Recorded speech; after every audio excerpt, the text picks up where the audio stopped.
We needed to test temperature and humidity for a project. Decided to go with the Send way.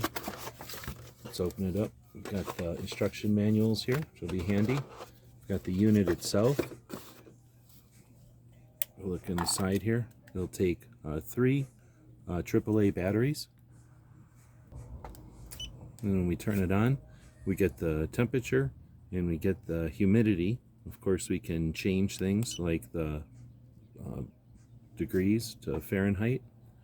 And then we can hold, which is handy if we're testing and it's fluctuating. You can set and you can adjust the maximum minimums. It's got a good probe. This is a rubber stripe down the side, so it's easy to hold on to. The buttons are easy to hold on to. The screen is easy to see. Has great operating temperature range. Hope this helps.